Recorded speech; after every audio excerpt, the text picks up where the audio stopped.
Now, I rewatched the Arsenal game as I was watching the Barca game instead. I have to say I was not very impressed. I think Porto has some decent spells. Defensively, Pepe was amazing. Porto were not to be underestimated. I don't know where Arsenal were coming in with thinking that they're going to destroy them. You have to understand that this Arsenal team is very similar to the Barca team, but even worse in experience in the Champions League. They've never been to this stage before. To think that they were going to take a team who has been at this stage and destroy them was just naive, to be honest. Talent, we've seen it before. Talent does not mean you win games in the Champions League. And that's what Porto showed. They took them to pens. And I fear for Arsenal in the future, but I also think this was the best result for them. I think it was a humbling needed. They needed to understand how big the Champions League is, how hard it is to win it, and that every team is capable. To be honest, I think they got away with it. There is a stat somewhere that Porto's penalty record is not very good. So fair play to Arsenal, but this was definitely a red flag in the future for them. The player I was most impressed with was Odegaard. I think he's such a good player in that number 10 role, a little bit further behind. I think his passing range, his intelligence, movement, I think is very, very good. He is Arsenal's best player for sure. He's their leader, their most talented player probably. And without him, Arsenal would not be anywhere near the level they are right now. Odegaard is the guy that gives identity to Arsenal's play. Now, in conclusion, do I think Arsenal are a favorite for the Champions League? Absolutely not. No way. The way I've devised Champions League teams is a superior bracket, which is Manchester City, Real Madrid, Bayern Munich. Then there's a medium tier, which is Barcelona, PSG, Arsenal. And then there's a lower tier, which is Dortmund. I think Arsenal, if they face any of those bigger teams, I think they lose, just like Barcelona would, just like PSG would. But if they face a PSG or Barcelona, I think that would be a great game, to be honest. Attacking football, positive football. I think it would be a great watch. If you want my honest opinion, I think Arsenal beat both PSG and Barcelona currently, but it would be a close game. I don't think this will be a blowout. I think it will be a very close attacking game. So if any Arsenal fan comes here saying, bring me Madrid, bring me Bayern, bring me City, I'm sorry, but you have a rough awakening coming for you. Just pray you do not get them because there's a humbling coming. That's all I have to say for Arsenal, though. We might have just seen the best game of the round of 16. Inter Atletico. We always say there's going to be a surprise every round, and I think this was it. Inter was on a 13 game-winning run. Lautaro was getting Ballon d'Or shots. Thuram was talked about as one of the best signings of the season. Everybody was praising Inzaghi as a masterclass tactician. But when the going gets tough, that man always stands up. Respect Simeone. He always steps up when nobody believes in him. This was a tactical masterclass at home. We knew Atletico were better at home, but a goal down against a very tactical Inter, very solid Inter on form, while Atletico was on a terrible run of form, not many predicted a win for the Spanish side. Overall, they dominated Inter. Inter had their spells, of course, but it was mostly wasted. Lautaro and Thuram, I don't know what happened. Atletico had 23 shots and 9 on target compared to Inter's 15 and 5 on target, with possession being very close. With Inter adding to the aggregate score, you felt like the game was already over. Starting the game, the biggest doubt here was if Griezmann was going to start. We all knew he had to play regardless of injury if Atletico wanted a chance to go through. And he did play. Griezmann's physical form is unparalleled. The guy is a monster. He played into extra time. And what a masterclass he gave. The goal was not the only contribution. He laid off many passes, key passes that were wasted by his teammates. Riquelme, Morata dropped a disaster class. Despite Atletico's win here, if they seriously want to do a dent in the Champions League, they need a better striker. Griezmann alone cannot do it, as good as he is. I think tactically speaking, Atletico's lineup was pretty normal. It's what they usually play. It's pretty much their strongest lineup. And same for Inter. I don't think any team here changed too much or really tried to surprise the other team. It was a complete mirror with a 3-5-2 for both. However, I'm not too sure that Inzaghi got his subs right.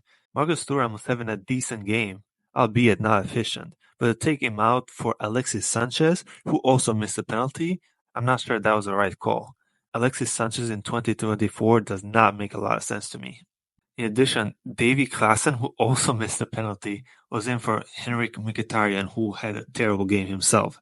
To be honest, I don't rate either, but who do Inter really have as a sub? And of course, Griezmann had to be subbed off in extra time for Saul, who also missed a penalty. I think Simeone was looking to go to penalties here. They had done their job, scored 2 goals, came back, they had the momentum, the fans on their side, and I think Simeone thought, hey, let's just take this to penalties. We have the momentum. Subs were more so to do with containing the game, controlling a little bit, securing it. Why be risky in open play? And I think it worked out. And let's be honest, Oblak, the guy has been non-existent in terms of the media, but he showed up today. And I think he needed that performance. He has not been in that GOAT goalkeeper discussion in a while. I thought Marcos Llorente and De Paul also played really well. Their energy, run back and forth. They might not be the most technically beautiful players to watch, but I think they give a lot of energy to the team and they're crucial. And also the super sub, Depay. My prediction watching the game was Depay was going to fluff it, and he did miss a couple chances, to be honest with you. But he scored one. That's all it mattered. You just have to give it up. This was definitely the best game of the round. Hands up to Simeone, but also applauses to Inter. I think after last year's, let's just say, favorable draw in the Champions League, a lot of people thought Inter was better than they actually was. They dominated Serie A this season, but in the Champions League, they struggled with Real Sociedad, albeit it was mostly their B team.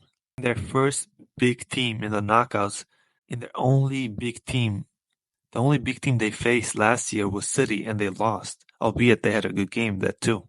But this season, again, first big game they see in the knockouts, and they lose. So maybe we were overrating it, Simone Inzaghi's Inter. Lautaro, man, like, I'll say it again and again. I don't know how Messi won a World Cup with these guys. Lautaro is not a big game player. I'm sorry. You bottled a Champions League final. You almost bottled a World Cup trophy for Messi. And now you bottled again in the Champions League? He's a Serie A merchant. I'm sorry. It's cool scoring a bunch of goals in Serie A, but like you have to take that to the Champions League. You have to take that to international trophies.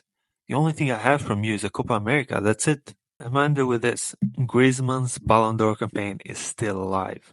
Euro 2024, Champions League run, I'll be there. Griezmann Ballon d'Or.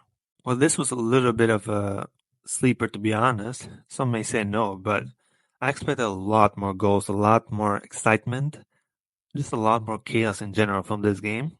PSV Dortmund. I thought PSV was having a great season. Luke de Jong was going crazy in the Dutch league.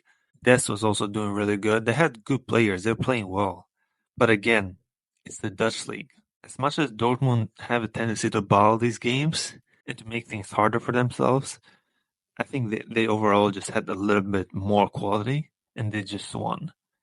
Jadon Sancho, what a story for this guy. 3rd minute, already scored. Is he reborn? Is he back to being prime Sancho? Absolutely not. I do not care what Jadon Sancho does anymore. He will never be the same player as he was portrayed to be, or he had the potential to be at one point. But fair enough to him getting a goal while Manchester United are out the group stages. He also came through the group of death with Dortmund, so hey, funny how that works. Marco Reus also cleaned up the mess. Basically gave the winning goal in the last couple minutes. To be fair, the game was pretty balanced, at least statistically. 15 shots for Dortmund, 7 on target. 17 shots for PSV, 7 on target. Again, possession was very balanced, 48% Dortmund, 52 PSV.